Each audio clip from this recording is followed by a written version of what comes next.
잠언 30장 15절로 33절까지입니다. 같이 읽습니다. 시작.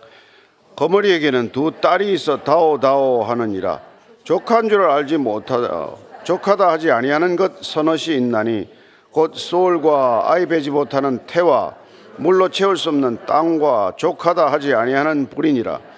아비를 조롱하며 어미를 순종하기를 싫어하는 자의 눈은 골짜기 까마귀에게 쪼이고 독수리 새끼에게 먹히리라. 내가 심히 기이 여기고도 깨닫지 못하는 것 서넛이 있나니 공중에 날아다니는 독수리의 자치와 반석 위로 기어다니는 뱀의 자치와 바다로 지나다니는 배의 자치와 남자가 여자와 함께한 자치며 음녀의 자치도 그러하니라. 그가 먹고 그의 입을 씻음같이 말하기를 내가 악을 행하지 아니하였다 하느니라. 세상을 진동시키며 세상이 견딜 수 없게 하는 것 서넛이 있나니 곧 종이 임금된 것과 미련한 자가 음식으로 배부른 것과 미움받는 여자가 시집간 것과 여종이 주모를 이은 것이니라. 땅에 작고도 가장 지혜로운 건 넷이 있나니 곧 힘이 없는 종류로 돼 먹을 것을 여름에 준비하는 개미와 약한 종류로 돼 집을 바위 사이에 짓는 사반과 임금이 없어되 다 때를 지어 나가는 메뚜기와 손에 잡힐만 하여도 왕궁에 있는 도마뱀이니라. 잘 걸으며 위풍있게 다니는 것 서넛이 있나니 곧 짐승 중에 가장 강하여 아무 짐승 앞에서도 물러가지 아니하는 사자와 사냥개와 수점소와 및 당할 수 없는 왕이니라. 만일 내가 미련하여 스스로 높은 제하였거나 혹 악한 일을 도모하였거든 내 손으로 입을 막으라. 대저 젖을 저으면 엉긴 젖이 되고 코를 비틀면 피가 나는 것 같이 노를 격동하면 다툼이 남이니라. 아멘. 우리가 뭐 이렇게 책을 읽거나 뭘 이렇게 누구에게 얘기를 들을 때 뭘 정리를 잘 해서 전해주는 사람들이 있죠. 특별히 뭐 이렇게 성공하는 무슨 뭐 7가지 법칙이라든지 또 뭐 곱게 늙는 3가지 원칙이라든지 이런 식으로 자꾸 숫자로 해서 몇 가지 정리해서 해주는 게 있잖아요. 오늘 잠언이 그런 식이죠. 뭐가 뭐 있다. 일상적인 것들 중에서 몇 가지 공통점을 들어서 우리에게 교훈을 가르치는 그런 잠언입니다. 이걸 이제 숫자 잠언이라고 이렇게 표현하는데 오늘 이 아골의 잠언은 오늘 우리가 본문 가운데 5가지 숫자 잠언 뭐 이런 것들이 서너 있는데 셋, 넷을 들어서 얘기하고 있는 이런 잠언이에요. 그래서 이걸 숫자 잠언이라고 하는데 오늘 우리에게는 어떻게 보면은 자족하는 삶을 가르치는 이 잠언 말씀을 통해서 이 세상이 하나님이 원래 의도했던 질서를 유지해 나가고자 하는 것이죠. 사실 우리가 뭐 교육을 시킨다든지 이런 것도 기존의 질서를 유지해 나가자는 목적에서 어떻게 보면 정상적인 사회와 가정을 가르치는 것이고 잠언도 그런 의미에서 보면은 기존의 질서를 든든히 지켜나가자는 것인데 어떻게 해서 질서가 뒤집혀진 세상이 되었는지도 오늘 알 수가 있는 말씀입니다. 15절 16절입니다. 시작. 거머리에게는 두 딸이 있어 다오다오 하느니라. 족한 줄을 알지 못하여 족하다 하지 아니하는 것 서넛이 있나니 곧 소울과 아이 베지 못하는 태와 물로 채울 수 없는 땅과 족하다 하지 아니하는 불이니라. 족함을 알지 못하는 것, 자족하지 않는 것, 만족할 줄 모르는 것, 사실 그게 어떻게 보면은 질서나 조화를 깨뜨리는 큰 요인이 되지 않습니까? 그냥 거기서 멈추면 좋은데 조금 더 나가다가 더 욕심부리다가 결국은 그걸 다 깨뜨리고 마는 것이죠.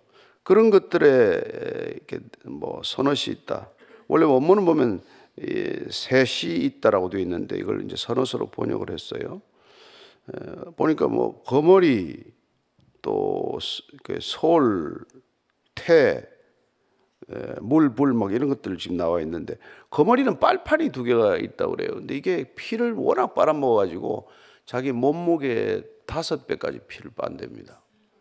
그러니까 뭐 어떻게 보면 지나친 욕심을 부리는 것의 어떤 상징적인 그런 동물, 대명사가 될 만하죠. 뭐 이렇게 자기 몸무게만큼 먹어도 그게 먹을 수가 없는 건데 그걸 어떻게 그렇게 먹는지 모르겠어요. 거머리 물려봤어요? 우리 옛날에 뭐 이렇게 논에 들어가거나 하면 거머리 많이 물려봤는데 그게 또 이게 뭐라나 이게 고혈압이 좋다 그래가지고 일부러 거머리 치료 효과가 있어요. 러시아에서 그걸 하는데 내가 가서 물어봤더니 거머리 몇 마리에 발을 담고 빼고 있는데 피를 빨리면은 그게 혈압이 떨어진대네요. 한번 해보세요. 예. 하여튼 거머리가 두 빨판이 있어서 이렇다는 거예요. 다오 이게 뭐 끝없이 자꾸 빨아먹으니까. 근데 그게 나중에 알고 보니 그냥 먹은 게 아니라는 거란 말이죠. 어쨌건 이런 거 족함을 알지 못하는 것. 소울 이거 뭐 우리가 죽어서 가는 음부를 뜻하지만은 그 아무리 많은 사람이 음부에 간다고 음부가 채워집니까? 그만 와라 이제 그만 와라 이런 일은 없잖아요. 그 다음에 이제 아이 보지 못하는 이건 슬픈 얘기죠. 물로 채울 수 없는 땅 이런 것들이 족함을 모른다고 돼 있는데 이 숫자 자문을 해석할 때 한 가지의 깊이 있는 성찰을 요구하는 건 아니에요. 그냥 우리가 이 열거한 것들의 공통점이 뭐지? 이걸 캐치하는 게 중요하지. 하나하나를 낱개로 별개로 그렇게 뭐 깊이 음미하는 것은 자문의 취지하고는 좀 다른 방향이에요. 7절입니다. 시작. 아비를 조롱하며 어미 순종하기를 싫어하는 자의 눈은 골짜기에 까마귀에게 쪼이고 독수리 새끼에게 먹히리라. 여러분 성경에 이렇게 그 부모 공경에 대해서 얘기를 많이 할까요? 우리가 10계명의 5째 계명을 약속 있는 계명이라고 첫 번째 계명이라고 말하지 않습니까? 부모를 공경하는 자는 장수하리라든지 이런 약속이 있다라는 것이죠. 부모 공경이야말로 우리가 말하는 사회 질서의 출발이고 뿌리예요. 왜냐하면 그 부모로부터 가정으로부터 권위의 학습이 이루어지는 것이란 말이에요. 그러니까 인간이 인간적 사회, 인간이 사회를 이루는 때 사회적 기초가 권력적 관계로 이루어지는 것이 아니라 우리가 하나님으로부터 부여된 권위적 질서가 이 인간을 다스리는 질서인데 그게 가정에서 가장 학습되고 가정에서 그게 가장 인격화되기 때문에 계속해서 성경은 부모를 공경하라고 얘기하는 것이죠. 뭐 요즘 젊은 세대야 부모 공경할 부모가 얼마나 됩니까? 하고 이제 반론을 제기하겠지만, 그러나 어쨌건 이 어려서부터 권위를 학습하지 않으면은 사회적 질서를 유지하는데 대단히 어려움을 겪지 않습니까? 가정에서 꼭 사고 치는 애들이 세상에 나가서 큰 사고 치는 거란 말이죠. 그래서 이렇게 부모 얘기를 많이 하는 거예요. 우리가 20장 20절에서도 한번 이런 얘기 있었지 않습니까? 같이 한번 더 읽고 지나갈게요. 자기의 아비나 어미를 저주하는 자는 그의 등불이 흑암 중에 꺼짐을 당하리라. 예. 부모를 부인하고 뭐 잘 될 수가 없다는 거죠. 부모를 부인하고 자기 존재의 뿌리나 근거를 허무는 행위나 마찬가지이기 때문에 18절 이하입니다. 시작. 내가 심히 기이 여기고도 깨닫지 못하는 것 서너시 있나니 곧 공중에 날아다니는 독수리와 자치와 반석 위로 기어다니는 뱀의 자치와 바다로 지나다니는 배 자치와 남자가 여자와 함께한 자치며 음녀의 자치도 그러하니라. 그가 먹고 그의 입을 씻음같이 말하기를 내가 악을 행하지 아니하였다 하느니라. 이게 뭐 정말 도대체 이런 일을 하고도 전혀 깨달음이 없고 돌이킴이 없는 일들이 있는데, 그래 이제 뭐 이 잠언 기자 이 아굴은 뭘 이렇게 잘못을 저지르고도 돌이키지 않는 걸 자치가 없는 것으로 이렇게 여기는 거로 생각을 비유를 하는 것이죠. 지나가도 흔적이 없으면 마치 그런 죄를 저지르지 않았던 것처럼 살아가는 사람에 대한 경고의 말이죠. 자치는 없어서 내가 처벌은 안 받을지 모르겠지만 증거가 눈에 채택이 안 돼서 내가 죄를 뭐 감옥에 안 갈지는 몰라도 그러나 하나님 눈에는 그게 남아있다. 이걸 가르치려고 하는 얘기죠. 독수리가 뭐 하늘 날아가면 자치가 남습니까? 그렇죠? 뱀이 뭐 반석 위로 걸어가면 반석에 뱀이 지나가는 흔적이 있습니까? 배가 그렇다는 거죠. 또 남녀와 이렇게 함께한 자치도 자치가 없는 것 같지만 심지어 음녀들도 그렇다는 거예요. 뭐 성경은 계속 그 당시만 해도 조금 가부장적 이렇게 권위주의 때문에 여자의 얘기만 많이 하지만 음란한 사람도 마찬가지라는 거예요. 이제 먹고 입을 씻음 같이 이거는 이제 이렇게 뭐랄까요? 이게 이제 직접적으로 표지하고 애둘러 표현하는 것이죠. 그런 은유법이지만은 어쨌건 그래놓고는 내가 악을 행하지 않았다. 나는 아무 죄도 없다. 라고 주장을 하지만은 그렇지 않다는 거예요. 자기 여러분 마음판에 그게 한번 죄를 짓고 나면 그 마음에 죄가 지나가는 흔적이 없겠습니까? 자기 마음에 이게 기억이 되어 있다는 것은 하나님이 다 기억하고 있다는 뜻이에요. 그 나중에 그 다 계산해야 된다는 거예요. 전도서 12장 마지막 절입니다. 14절이에요. 시작. 하나님은 모든 행위와 모든 은밀한 일을 선악간에 심판하시리라.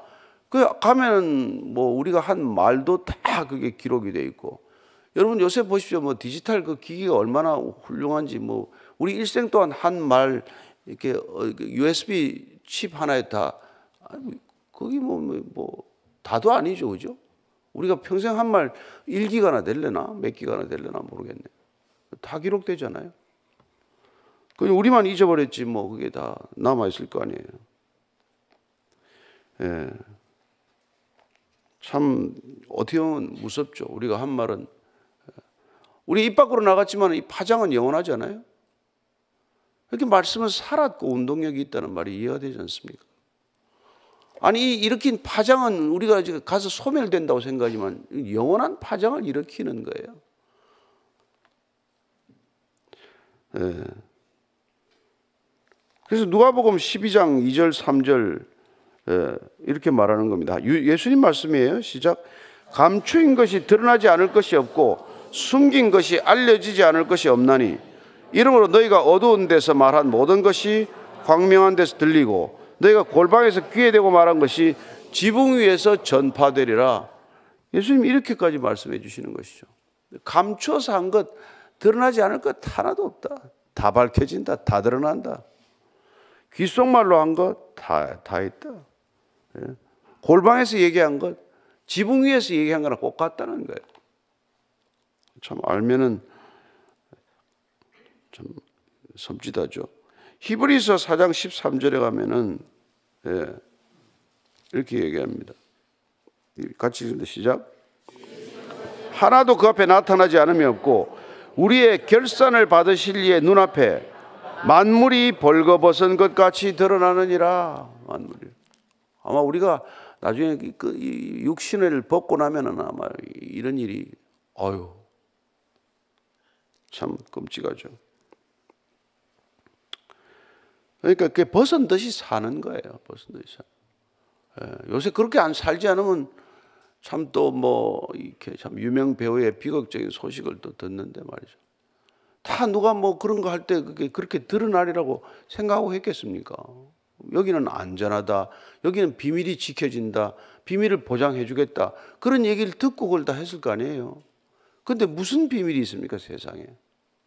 있는 것 없는 것 다 까발기는 거고 무슨 신상 털기니 뭐니 해가지고 하는 거기 때문에 이 시대가 얼마나 위태롭고 얼마나 악하고 얼마나 이게 정말 부도덕한 사회입니까? 그러니까 그리스도인들은 정말 하나님 앞에서 벌거벗은 듯이 사는 게 습관이 되고 삶의 일상이 되면 그럼 이 세상적 기준보다 높이 사는 거니까 그런 염려가 얼마나 스트레스 얼마나 적게 받겠어요. 그러니까 우리는 뭐 굳이 뭐 녹음하려면 해봐라. 요새는 뭐 전화하면 다 녹음된다면요. 그러니까 녹음돼도 아무 책 잡힐 얘기를 안 하고 사는 게 습관이 돼야 된다 이 말이죠. 해가지고 뭐 안 한 얘기도 편집해서 하고 요새는 뭐 AI가 무슨 아유 진짜 정말 큰일이더만. 이 얘기 안 한 걸 그냥 얼굴만 가지고도 얼마인지 얘기한 것으로 지금 만들어내는 세상 아니에요? 그러니까 뭐가 이게 진실이고 뭐가 가짜인지를 분간하기가 이렇게 어려운 세상을 만들어 놨으니 세상의 질서가 뒤집혀도 단단히 뒤집혀 있는 거란 말이죠. 지금. 이게 그리스도인이란 뒤집힌 세상의 질서를 그나마 바르게 살아가고자 하는 사람들이다 이 말이죠. 이미 세상의 질서는 뒤집힐 대로 뒤집혀 있다 이 말입니다. 그래서 21절 이하 이렇게 말합니다. 시작. 세상을 진동시키며 세상이 견딜 수 없게 하는 것 서너시 있나니 곧 종이 임금된 것과 미련한 자가 음식으로 배부른 것과 미움받는 여자가 시집간 것과 여종이 주모를 이은 것이니라. 그 당시 사회 적어도 한 3, 4천 년 전 사회에서는 이런 것들이 세상이 뒤집힌 증세다. 예. 세상이 별꼴을 다 보겠네. 세상이 이렇게까지 망가질 수 있나? 한 게 이제 이런 정도예요, 그죠? 종이 임금이 된 거. 그 당시에 뭐 역성혁명이니 뭐니 해서 우리나라에 그런 일이, 고려조에 얼마나 그런 일이 많았습니까? 그러니까 이게 돼서 안 될 일들이 일어난 것의 대표적인 케이스를 이렇게 꼽는 거죠. 그 다음에 미련한 자가 음식으로 배부르는 것. 예. 근데 이건 미련해서 음식으로 배부른 거 아닌가 하는 생각이 들겠지만, 끝없이 먹는 거란 말이에요. 먹어서 안 될 사람이. 어떻게 보면 굶어야 될 사람이 계속 먹고 있는 거랑 마찬가지예요. 그것도 다 질서를 어긋난 거예요. 그러니까 잘 됐어요. 이제 어차피 뭐 또 세일하고 하면은 금식도 해야 될 텐데 조금 먹어둔 거 이제 다 빠질 거야 아마. 그다음 미움받는 여자가 시집간 것. 이거는 하여튼 뭐 세상에 평판이 안 좋은 것. 온갖 스캔들을 다 일으키더니 그로부터 시집을 갔대네. 요새는 뭐 흉도 아니죠 뭐. 예. 더 떵떵거리고 더 잘 가더만. 남의 멀쩡한 집을 깨고 들어가고 그러잖아요. 이게 그 당시에는 이게 사회적으로 큰 무리를 일으킨 일이란 말이에요. 지금은 뭐 별 무리가 아닌지 몰라도 세상을 진동시킨 사건이 옛날에는 세상이 발칵 뒤집힌 일이란 말이죠. 예? 견딜 수 없게 한다. 세상이 견딜 수 없는 것. 어떻게 이런 일이 있을 수 있냐고 땅을 치고 참 통탄하던 일들이 지금은 날마다 일어나는 일이 되고 말았지만 참 안타까운 일이죠. 여종이 주모를 이은 것. 뭐 이게 안주인이 뭐 돌아가셔서 뭐 다시 여종이 들어왔는지 아니면 그냥 쫓아내고 들어왔는지 모르겠지만 여종이 그 집에 있다가 그냥 안방 주인을 꿰찬 거예요. 이런 일이 있어서는 안 되는 일이 있다는 그런 거라고. 그러니까 세상의 질서가 지켜야 될 질서가 있고, 예, 그걸 반드시 그걸 준수해야 될 질서가 있는데 그런 질서를 깨는 것, 이런 것들이 우리가 보면 아까 다 지나친 데서 일어난 것이다. 예, 다고 하는 욕심에서 비롯된 것이다. 멈추지 못하는 사람들이 일으키는 그런 혼란이요, 그런 분란이다고 얘기하는 것이죠. 24절 이하입니다. 시작. 땅에 작고도 가장 지혜로운 것 넷이 있나니 곧 힘이 없는 종류로되 먹을 것을 여름에 준비하는 개미와 약한 종류로되 집을 바위 사이에 짓는 사반과 임금이 없으되 다 때를 지어 나아가는 메뚜기와 손에 잡힌 반에도 왕궁에 있는 도마뱀이니라. 그러나 세상을 보면은 또 자기 분수껏 살아가는 것, 연약하지만은 지혜롭게 살아가는 것, 아니 전혀 볼품없고 보잘것없지만은 주어진 것들을 잘 누리며 살아가는 것들이 있다. 세상을 발칵 뒤집어 놓는 그런 어이없는 존재들도 있지만 그게 뭐냐니까 개미다. 예? 아무 힘이 없는 것 같지만은 한여름 내 일해서 먹을 걸 이렇게 준비해 놓고, 예? 그 다음에 또 사반 이건 뭐 오솔이라고도 하고 먼저 읽기도 하는데, 예? 뭐 이놈은 이게 아무 방어 뭐 이렇게 공격할 무기가 없는 짐승인데 이게 뭐 그냥 바위 틈새로 다닌대요. 그래서 방어할 이런 기능이 없으니까 오히려 위험한 곳에다가 거처를 마련해 가지고 아무도 못 쳐들어오게 하는 거죠. 이런 데 집을 짓는 지혜가 있다는 거예요. 예. 그 다음에 또 째를 지어 나가는 메뚜기가 그렇게 하늘을 새까맣게 듣고 다녀도 정확히 그 거리를 해서 날개가 안 부딪힌답니다. 그거예요. 너무 신기하잖아요. 그 막 수백만 마리 이렇게 날아가지 않습니까? 큰 놈은 한 5, 6cm 된다는데 그게 그렇게 날아도 자기들끼리 날개가 부딪혀서 떨어질 것 같잖아요. 근데 안 그렇다는 거예요. 너무 신기하죠? 아니, 나도 설교한다고 찾아봤어요. 내가 메뚜기 손에 잡히면 왕궁에 있는 도마뱀은 이놈이 이게 흡착력이 좋아가지고 유리를 기어 올라가요. 유리를 타고 올라가고. 그리고 아무 곳에나 갈 수 있다는 거예요. 그래서 아무나 못 가는 왕궁에도 자기 거처를 마련할 줄 있다는 거예요. 그러니까 이렇게 뭐 볼품없는 짐승들, 아주 하찮아 보이지만 하나님께서 살아갈 수 있는 능력을 줬고 살아갈 수 있는 그런 또 나름대로 지혜를 줬기 때문에 다 그렇게 살아간단 말이에요. 인간은 왜 그렇게 못 사냐? 그렇게 남을 부러워하고 그것은 뭐 이렇게 살 필요가 없다는 거죠. 그 참 재밌지 않습니까, 여러분? 어떻게 하면은 그렇게, 인간만 그렇게 욕심을 부리고 인간만 주어진 것들에 만족하지 못하고 어떻게 하면은 저런 인간처럼 될 건가를 바보처럼 생각한단 말이에요. 그게 뭐냐니까 다 주인을 몰라서 그렇다는 거예요. 예. 나는 왜 이 땅에 왔나? 난 뭘 하라고 보냄받았나? 예. 이걸 분명히 알면 그렇지 않을 텐데 이걸 모르니까 저 사람은 뭐 하나? 저 사람은 왜 저걸 하나? 저 사람은 왜 하는 걸 나는 못 하나?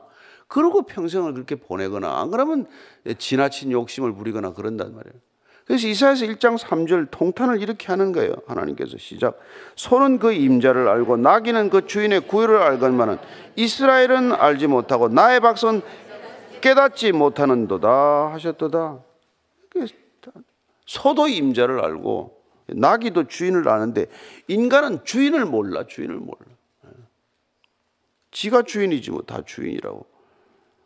그러다가 하여튼 참 온 세상에 다 주인 되는 세상이 뭐예요? 그 우리가 사사기적 세상이라고 그러는 거죠. 뭐 내가 다 주인 되는 세상 그렇게 만들어 놔가지고. 예레미야서 8장 7절이에요. 같이 읽습니다. 시작.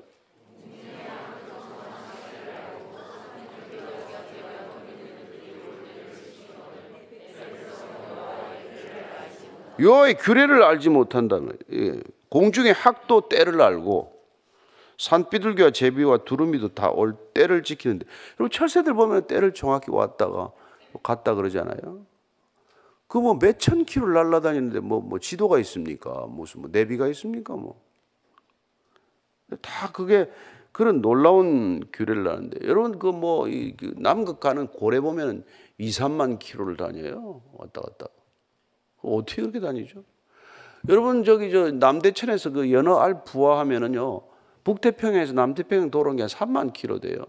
그리고 와서 정확히 자기가 태어났던 곳으로 올라간단 말이에요. 그러니까 연어 회귀율이 그게 이게 한 몇 프로? 한 3%? 0.3%인가? 뭐 하여튼 이렇게 올리는 게 그렇게 어렵다는데, 그렇게 돌아다니다 다 잡혀먹고 이제 다시 돌아오는 거, 알라로 오는 게 그렇게 이제 희귀한 거죠.